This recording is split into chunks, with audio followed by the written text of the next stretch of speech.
Welcome, everybody, to the 2019 Portland Regional Championships. Yes, it's 2019, but we are currently playing for 2020 championship points in this upcoming season, so it's going to be an exciting tournament. We have about 90 players vying for the title of Portland Regional Champion. My name is Yuanhao. Joining me at the desk right now is my best friend in the whole wide world, Len Duel, and we are ready to do one more Ultra Series Regional. We've already had two in the United States, one over in Europe, and special events all around the world. And, you know, the teams have definitely developed since the World Championships. Yeah, it's always interesting to see how these tournaments in the post-Worlds format kind of develop. Everyone brings their best to Worlds, you get something new, and in those post-Worlds tournaments, always see like small new developments and kind of twists on what people thought was the best going to that all-important Worlds tournament. Yep.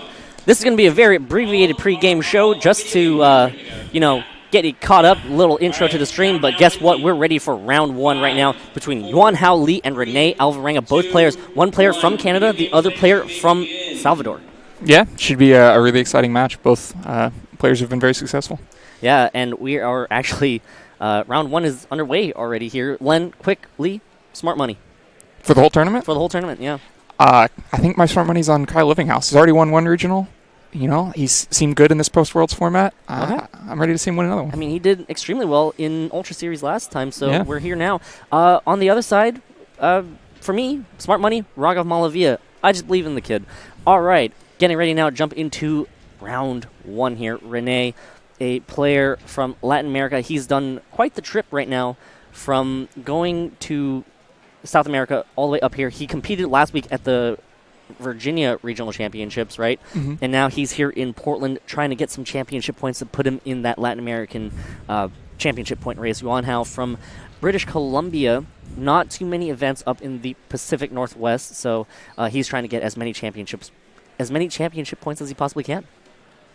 Coming now into team preview between these two players, it is Rayquaza Kyogre, Gengar, Incineroar, Tapu Koko, and Bronzong for Yuanhao. Over on René's side, using a very standard team as we see it, with a slight twist that Xerneas, Incineroar, Salamence, Tapu Koko, and Groudon, and a Breloom.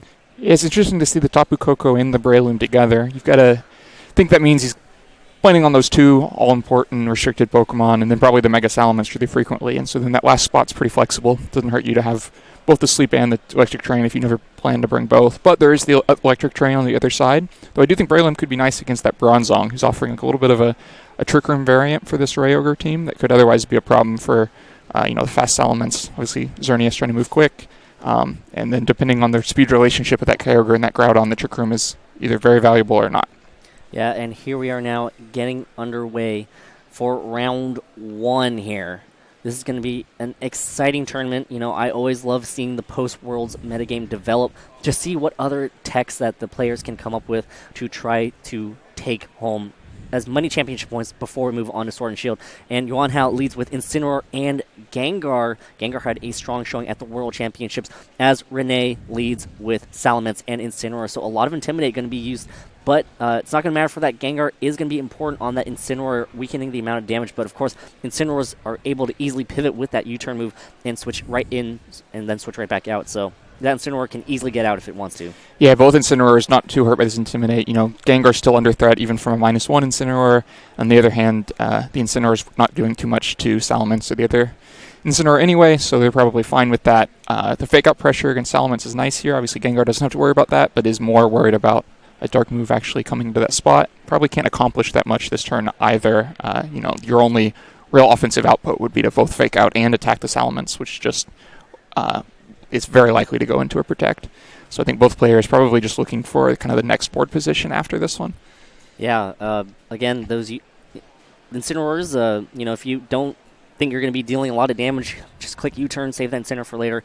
Again, pivoting those Intimidates is so vital for a lot of players' strategies, just to weaken the amount of physical damage output on the other side of the field. Yeah, pivoting the Intimidate and resetting Fake Out is great output from that U-turn. Yep, and Gengar Mega Evolves this turn. Gengar, with that Perish Trap ability, is such a strong Pokemon, as well as a big boost in speed, as Incineroar on Yuanhao's side uses Fake Out onto the Incineroar over on René's side. As Gengar uses Sludge Bomb, connects with that Salamence. No Mega just yet, saving that Intimidate for later, and sets up a Tailwind here as that Incineroar on René's side flinches. Yeah, it doesn't. Mega Evolve decides to save the Intimidate for later. Does manage to land the Sludge Bomb onto Salamence, though. Big damage. Salamence. Big Pretty damage. big damage, yeah. I thought there was a good chance of the Protect coming in for that Salamence, but instead it goes for the Tailwind and doesn't get faked out, and so now it's got the speed advantage against this Gengar. But Gengar is still going to be faster than Incineroar, doesn't have to worry about getting double tap before it moves. Obviously, still then a big threat to Salamence. Yep, and Salamence will be able to deal some damage to that Mega Gengar. Obviously, René cannot switch because of that, the trapping ability of Shadow Tag. So it has to stay in, and that Intimidate, again, from that Incineroar from Yuanhao's side is so important to reduce the amount of damage that Salamence can deal, as Gengar protects itself this turn, does not want to get hit with a huge move, as it's going to be a Z move, though. It is going to be Incineroar's signature Z move right here through that Protect. It's going to be dealing good damage. Would have been the KO if Gengar had not protected, and here it comes. Yeah. Malicious Moonsault. Yeah, that Malicious Moonsault still going to do, I think, an okay amount of damage even through Protect, but was looking there to get the KO onto Gengar, try to really start going with that Tailwind quickly by getting Gengar off the field. Instead, just goes right into Protect. Yep, as Incineroar on Yuanhao's side uses U-turn into that Salamence. Again, the Salamence has not Mega Evolved yet, just really staying out on the field, trying to maybe save that Intimidate if that Gengar gets knocked out to be able to pivot out. Yeah, it's always nice to have that Intimidate as a tool. You basically don't click the Mega Evolve button until you also click an attack on the same turn. Yep, as Bronzong takes the field here. One of the best... Oh, it's actually going to go for a Roar, so a Side Roar on to the Incineroar as the Groudon is switched in. So that Side Roar, a huge way to get out of the Shadow Tag, get something else that can actually take advantage of that Tailwind in. A great move to get the Z move damage off, still be faster because you didn't Mega Evolve, and then get the Roar. Yeah, and yeah, so in the case where Gengar didn't protect, you'd at least be able to break it and immediately switch into, again, take advantage of those Tailwind turns, because you only have 4 turns, 3 actual active turns to actually utilize that Tailwind. So now this Groudon's going to be putting on some pressure against this Bronzong with a possible huge Fire Punch or a possible Eruption, depending on how that Groudon's trained. Yeah, it's always interesting to guess the Bronzong ability. You have to assume it's going to be Levitate, yeah. But it could always be Heat Proof. Probably is going to be an Eruption coming in. Going to be threatening giant damage, but of course there could just be a Kyogre on the other side. Absolutely. I remember back in 2016, some Bronzongs were opting for Heat Proof because people were thinking that, you know, you're probably not going to use a ground type attack into that Bronzong anyways. Gengar switches out, and Kyogre... No, it's going to be the Incineroar taking the field. Gotta have yourself there. Yeah. I thought you called it correctly there, Len, but the Incineroar takes the field using that Intimidate ability yet again, as Salamence Mega Evolves, finally getting that Aerial ability and trying to dish out some damage, but it is at currently 2 stages of reduced attack, so its physical attack stat is halved, essentially, and Groudon uses Earth Power. It's going to be a special Groudon, dealing big damage to that Incineroar, so, smart move right there. Salamence uses Roar on that Bronzong as he was about to set up that Trick Room. Yeah, goes before that Trick Room, gets Bronzong off the field. Incineroar comes in trying to intimidate both the Salamence further and the Groudon, but just gets an Earth Power for its trouble. Gengar is back on the field now in a pretty poor position and difficult to switch in here. I mean, Bronzong would be something you'd like to go into, but now that you know it's likely to just get roared out, there's not really anything it can do. It'll come on the field, try to click Trick Room, and just get roared back out. So you've got to get the Salamence off the field before Bronzong can accomplish much, which is difficult while you're under all this offensive pressure from the Tailwind. Luckily, this is the last turn, so that problem will solve itself with this Protect. Yep, Gengar protects itself, just trying to stall out this Tailwind, as Primal Groudon on René's side targets down that Gengar with a Earth Power, as the Incineroar on Yuanhao's side uses U-turn, hits into that Salamence slot, again, saving those Intimidates for later. There's no possible switch right now on René's side.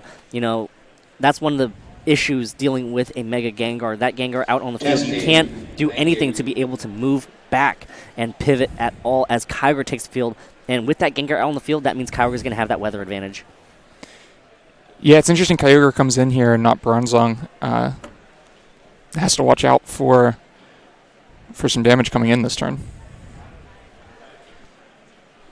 And there it is, the heavy rain from that Kyogre gonna be so useful as, Salamence continues to just use Roar, not really going on the offensive here, roaring out that Groudon for the Xerneas as, that Fairy Aura is going to activate and boost Fairy-type attacks on the field.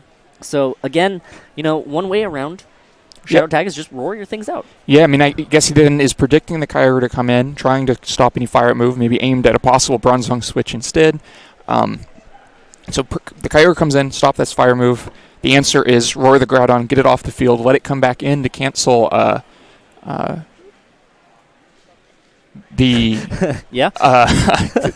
cancel whatever Kyogre is trying to do on its turn. Now Xerneas is here, though, a little bit worried about Gengar itself, but anytime you see Xerneas on the field, you're worried about a bunch of threat immediately. Bronzong takes the field for that Kyogre. Kyogre being saved for later with that Weather War against the Groudon. Very scared of that, Groudon possibly getting switched in with a Roar as well. Salamence gets knocked out by a Sludge Bomb from that Mega Gengar, so that pivot that René had with that Roar is currently removed, depending on whether or not this Incineroar also knows Roar as well. So, Incineroar does have access to Roar to be able to switch out as well, but one of the issues now, Trick Room can be set up by that Bronzong easily if that Xerneas decides to go for a Geomancy, and again, both Bronzong and Gengar have positive matchups versus the Xerneas. Yeah, I can't think René is very happy with how this game is going so far. He got the Tailwind up, didn't make that much out of it, didn't really get much damage onto the field, and then has lost the Salamence without it ever putting out any damage itself. And now, again, like you said, in an unfavorable position on the board. Yep, as Incineroar on Yuanhao side takes the field again. That Intimidate could play huge to prevent that Mega Gengar from being KO'd. It looks like Incineroar on René's side uses Fake Out instead into that Bronzong slot. Very worried about a possible Trick Room as Sludge Bomb connects with that Xerneas. And Xerneas on René's side uses Geomancy, so it's going to get its signature boost, but you have to respect the Fake Out here. Yeah, I mean, like I said, Xerneas always a threat, even when it looks like it's in a bad position here. Opts to just take that massive amount of damage from Sludge Bomb, but get the Geomancy boost and become the most powerful Pokemon on the field just like that. Yep, you have to watch out for that Fake Out pressure still, though. Yeah, obviously you can't just get faked out this turn, kind of forces Xerneas into a Protect, but that's not too bad. Yep. Now moving into this next turn, man, it's still anybody's game. René does have some issues, but I don't see yet how René. I don't know if Moonblast would pull Gengar off the field in one hit. If it doesn't, then you've still got to find some other way to get faster than this Gengar and get it KO'd before it just knocks out your Xerneas and all those boosts that you just spent 80% of Xerneas' health to get disappear. Yep, Xerneas forced to protect here, does not want to get an easy Fake Out targeted right into that slot as Incineroar over on Yuanhao's side targets down the Incineroar on René's side with a Fake Out, not allowing the Incineroar to be able to try to go for the KO on that Mega Gengar. Yeah, it keeps Gengar safe there. Pretty safe to expect. Xerneas must protect, and so I don't need to Fake Out that spot. Can just Fake Out the Incineroar, but then does cover Xerneas not protecting by going ahead and throwing the Sludge Bomb in that spot. It's not like you would have accomplished a ton of damage against Incineroar anyway, so you just kind of navigate that Xerneas protect turn safely, keep Gengar healthy, and if Xerneas can't KO Gengar here, then René has a problem. Yeah, tough positioning, even though that Xerneas is Geomancied up. So moving in this next turn, I mean, how much damage is that Moonblast going to be able to do? Like, it's going to be big damage, but Gengar does seem a bit bulkier here as Xerneas uses Moonblast, hits into that Mega Gengar slot. How much damage is this going to be able to do? And it is 7 HP! KO at all. 7 hit points remaining as Mega Gengar gets the KO on that Xerneas. So huge survival right there from that Mega Gengar. Crucial. Oh, boy. And Incineroar connects. Oh my gosh. You hate to see that. Wow, surely just covering that if he does miss the Moonblast KO, the game is going terribly against him, but at least he'll pick up the KO with the U-turn. Still doesn't get it, just gets 6 of those 7 HP down, and Gengar still hanging around with 1 HP, still a problem. This is going so well for Yuanhao. Yeah, that is just the turn of events, the way this turn is playing out, the Incineroar on Yuanhao's side going for that U-turn is able to just bring that Kyogre right back in. So, it's wow. the worst thing for Groudon to see, to U-turn into Groudon and then immediately have the following U-turn go right into Kyogre. That sun lasts the briefest moment. It's on theme for the Pacific Northwest. Yeah, we're here in the Pacific Northwest land. It's totally fine. As Kyogre gets weather advantage here, as René comes down to his last two Pokemon, it's going to be the Incineroar and that Groudon. Incineroar does have access to that Fake Out for this one turn, but, I mean, oh, man, Groudon just cannot function in the rain, especially if this Kyogre is faster. And we know that René's Groudon is special, which won't be doing as much damage to that Kyogre. Yeah, it'll need quite a few turns to actually get through the Kyogre. Meanwhile, Kyogre just needs one to get through Groudon and maybe a couple to get through Incineroar. Can just get through this Fake Out turn and start firing off Forage Impulses or Water Spouts and wrap this game up pretty quickly. As the match is going to be forfeited there, as René realizes that he has no outs there, and Yuanhao takes game one here in round one. So Yuanhao showing that, Vancouver VGC is still strong VGC. Yeah, he did a great job weathering that first tailwind, keeping enough pressure on the other side of the field, using Shadow Tag really well to kind of prevent any momentum that René would have tried to gain with those turns of tailwind. He spent instead most of the turns protecting himself from Fake Out or roaring out teammates who didn't want to be there during the tailwind. And then once that tailwind expired and he hadn't accomplished anything yet, he was on the back foot. A lot of those tools to get it set up, a lot of those health bars had been burnt. Kind of press the emergency button with just Geomancy despite all the damage I'm going to take and hope it goes for the best. Well, I think there was also and maybe... if he picked up the KO on Gengar, there was maybe an out there. But when you don't, things fall apart. Yeah, and Yuanhao played that amazingly, being able to switch perfectly. And, just the timing of things just played out so well for Yuanhao. Again, that U-turn right into Kyogre after that Groudon took the field. René needs to go more on the offensive. He spent so much time setting up that tailwind and not really taking advantage of it. Yeah, I think going into game two, he's got to find a way to make use of the tailwind once it goes up. I think he needs to preserve Salamence as a damage threat against Gengar, because I think Xerneas is a really valuable option there, and so he's going to need the Salamence to get through the Gengar. He's going to need the Incineroar to get through the Bronzong, but we do see something new here. Breloom takes the field for René's side as Yuanhao leads with Incineroar and Gengar. So Breloom, a Pokemon that I believe did really well at the World Championships. Yeah, it's definitely always a Pokemon that sticks around. Spore, such a good move that Breloom will always be relevant. Seeing both Breloom and Incineroar here, you probably guessed that both restrictors are in the back, so no Salamence this game. René decided he didn't like all those roars and just probably leaving it at home. But Breloom doesn't walk itself into an awesome position here. Probably doesn't have Tapu Koko to worry about, so it is kind of safe to get off those spores, but these aren't the biggest targets for your spores, and you have to worry about a lot of damage. Something like Fake Out Sludge Bomb is just a KO onto Breloom. Yep, Mega Gengar takes the field. Again, that Shadow Tag ability is so strong, being able to take away your opponent's abilities to pivot, besides using U-turn or side roaring, as we saw in game one, as Breloom protects itself here. Incineroar again on Yuanhao's side just goes for the Fake Out onto the Incineroar over on the other side, as a Sludge Bomb targeting down the Breloom as Incineroar on René's side flinches. Yeah, probably just the expected turn from both players. As you navigate again that Fake Out turn, Breloom can't risk just taking the Fake Out to break what's likely a Focus Sash and getting taken down. So it has to protect itself, and Gengar doesn't want to take any damage, so the other Incineroar just prevents any dark moves from coming out. But now you still have to worry about a big Sludge Bomb coming in. You could trade it for a Spore, but you're probably giving up something like Sludge Bomb U-turn in the process that'll let Yuanhao get some good field position and get the first KO. Yeah, Gengar protects itself, does not want to take that Spore. Or that Malicious Moonsault. That's right. As Breloom on René's side uses Spore onto that Incineroar on Yuanhao's side, and here comes the Malicious Moonsault from the Incineroar on René's side, targeting down that Gengar. So, Yuanhao is doing a great job protecting that Mega Gengar, not allowing the Malicious Moonsault to just be able to outright get the one-hit KO.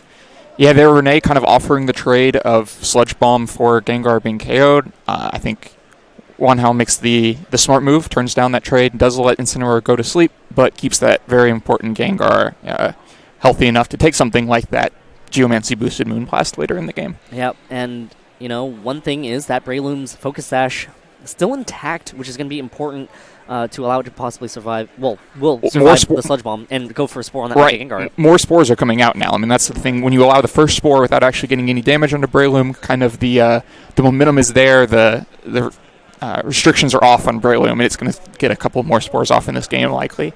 And that's what it's there to do, is just put things to sleep, burn turns from the other side. It's going to be effective in that. So far, Yuanhao isn't able to kind of force through these two Pokemon to get to the targets he wants for this pair. He wants to be getting Sludge Bombs into Xerneas. Doesn't want to have to switch this Gengar now, because that would just put something else to sleep.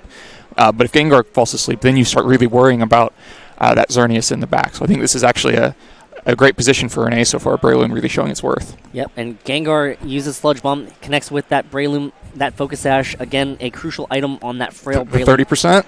Yep. No poison, so Breloom will survive yet another turn, and here is the Spore from Breloom connecting onto that Gengar and putting it to sleep. As Incineroar getting some U-turn chip damage out there with a critical hit, so now that Geomancy Moonblast will be able to pick up the KO. So now René having a lot more room to breathe here with both Pokemon on the other side of the field asleep.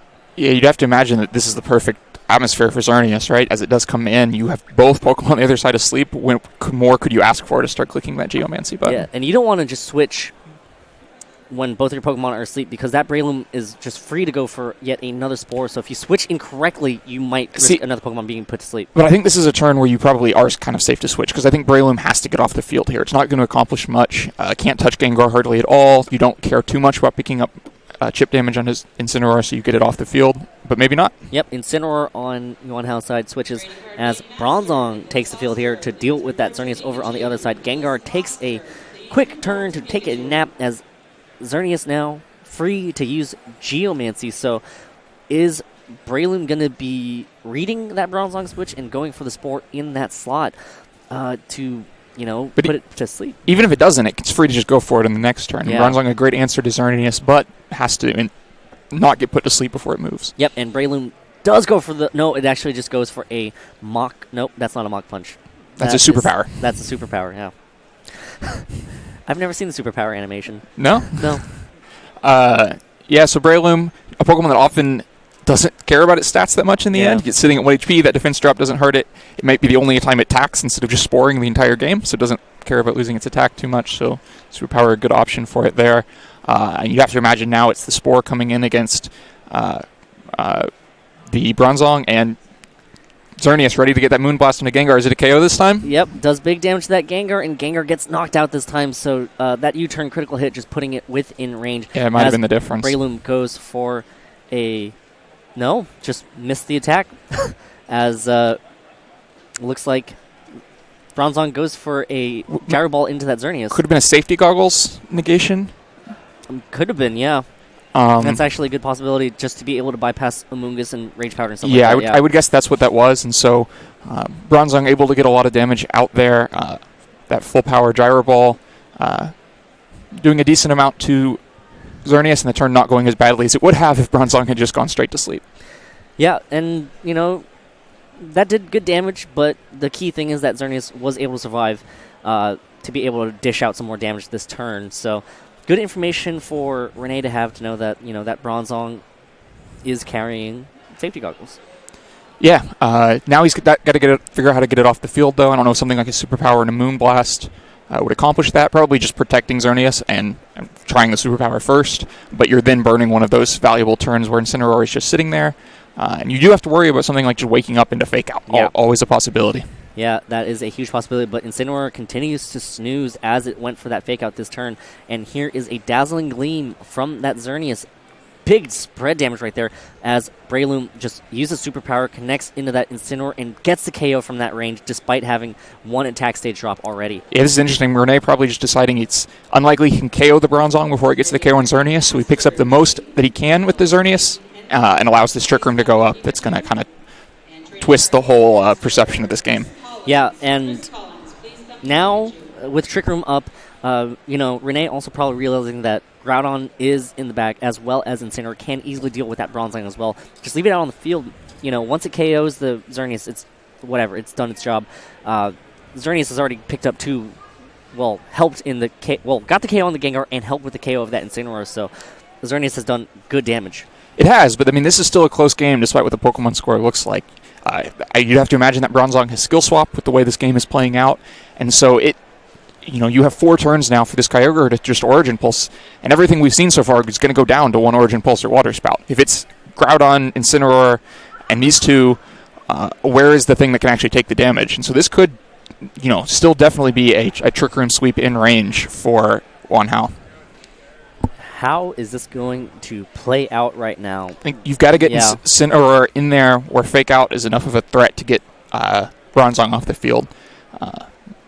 Xerneas protects itself here, saving it for later, possibly trying to stall out the Trick Room as Bronzong uses Gyro Ball, connects with Breloom, and gets the KO. So now here we go. It's going to be Kyogre's attack into the Protect, and now what is René's game plan? Yeah, I think keeping Xerneas alive there may have not been the right choice. If it never can actually accomplish anything in the game and you'd have rather just had Groudon and Incineroar both in at the same time, now this gets tricky because whichever one you don't Fake Out here can just KO the Xerneas, and then the Fake Out turn is gone. You're probably having to play for those now 3 turns that are left and hope you get through to the end, but we do know that Groudon is special, so even if it manages to get Sun Up, prevent itself from being one-hit KO'd, if it falls a turn behind in something like the Ice Beam Earth Power exchange, that could be enough to lose it. Key thing right now, this Incineroar needs to be able to survive to knock out this Bronzong. That would also be huge in order to allow Groudon to have that weather advantage, just to make sure that Bronzong does not have that ability to skill swap. So Incineroar needs to go for it, needs to get the KO on that Bronzong. It's much more of an offensive variant. We've seen it with the Malicious Moonsault. So you think it needs to not Fake Out this turn, just go for the damage? I think it just needs to go for the damage. But Gyro Ball will move first. You get a single targeted Kyogre water move in this Incineroar. Can it take that? I think you're fine. Smart move right here to just switch in that prevent Groudon. The single targeted move and prevent the water move. Did he predict it? Did he call the skill swap? Here we go as Groudon reverts primally. So there's a lot of moving pieces going in this turn. This is the deciding turn right here. Yeah, what happens as this turn plays out? Who got the read? Yeah, as Groudon's Sun goes up, but is it going to go away immediately with that skill swap here as Bronzong does go for the skill swap right there? Wow. Yeah, Yuanhao gets the read, skill swaps as Groudon comes on the field. It's going to get a chance for a big water move here, and that probably means the end of Groudon and the end of the Sun. Yeah, as Incineroar uses the Darkest Lariat, hits into that Bronzong slot, gets the KO from that range, but here is Kyogre rain-boosted attack. It's going to be dealing so much damage against both these Pokemon. Here it is. It's going to be a Water Spout, connects with both, and gets the... Ooh! Incineroar actually hangs on with just a sliver of hit points. So, now you got to figure out a way to stall out Trick Room. Yeah, with Xerneas now at low health, obviously those boosts gone. It's an interesting turn, because if you think that Groudon just doesn't switch in, right? So Xerneas takes that Water Spout instead. That would have been a better turn, yeah. Then Bronzong goes down, Groudon comes in on the following turn, sets the Sun, and you win the game. Just a little too late, yeah. There's Xerneas just kind of outliving its welcome for René's side. As, Incineroar is not intimidated, so it can still deal some damage as Kyogre protects itself here. Maybe thinking that it... Yeah, I guess if it needs 1 Water Spout to win the game, doesn't want to have to take 2 Dark moves from Incineroar before it manages to Water Spout the Xerneas, because then you might miss the KO, and then maybe something like Moonblast and those 2 Dark moves is enough to pick up the KO. So here just prevents that damage and aims to get 1 Water Spout or Origin Pulse off this turn that picks up both of those KOs. Yeah, and Xerneas goes for a double protect, fails there as the Darkest Lariat from Incineroar is crashing into that Kyogre, doing some damage there as Kyogre goes for a Water Spout, connects with both Pokemon, and that is enough for the KO. And Yuanhao takes match 1. He wins round 1, defeats René Alvarenga 2-0. Yeah, 2 very different games. First one, René tried to be the aggressor. Yuanhao successfully defended and then won the game in the end. This game, we get the early Geomancy, but didn't have the momentum behind that Geomancy to stop Trick Room from just going up from that Bronzong. And as soon as Trick Room went up, even though it was 2-4 in Pokemon score, there weren't the tools there to cleanly win the game against the Bronzong and the Kyogre. It took one risk of, I'm going to call no skill swap this turn. The skill swap comes in, and that's it. Wow. Exciting match between both of those players. I mean, it came down to the wire in that last one. It came down to that one critical turn where that Groudon switch in as René protected that Xerneas. There were so many options for both players. You've got to consider the fake out, just the Darkest Lariat into the Bronzong to try to remove that skill swap threat. You've got to consider that it could just be Gyro Ball into the Xerneas spot, or it can be that skill swap. So many moving pieces, things for both players to consider. Kind of tosses it up in the air, and just the way Yuanhao played it out just worked to his favor so well and helped secure that victory. Yeah, it took a big risk with the Groudon just coming in, the chance to lose it all at once, and that's exactly what happened. Yeah, wow. That's just round one, Len. There's still more rounds to come. I can't wait. I know. So much more Pokemon to play. I know. I'm super excited. I want to get my boy Raghav on stream at some point. Yeah? Yeah, because smart money, man. Mm-hmm. You're going to try to get Kyle Livinghouse for sure, on yeah. I expect to see him, maybe at like the 5-0, 6-0. Okay. Okay. All right. I get it. We're going to go ahead and take a quick break, but when we come back, more action from the Portland Regional Championships. Stay tuned.